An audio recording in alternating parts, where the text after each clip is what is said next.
হোসেন ভাই, হাই ভাই। তোমাকে একটি প্রশ্ন করব, তুমি এই প্রশ্নের উত্তর একটু দেওয়ার চেষ্টা করবা। বলবো? বলেন কি প্রশ্ন? প্রশ্নটা হচ্ছে ভাই, 6 থেকে 2 বাদ দিলে কি সংখ্যা আছে যে 2 বাদ দিলে একই থাকবে রেজাল্ট?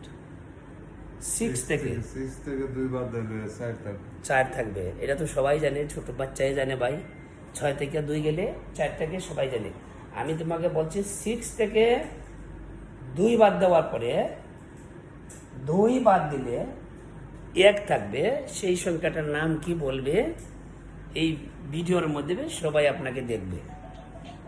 6 থেকে 2 বাদ দিলে 4 থাকবে। 4 আর এক থাকবো না?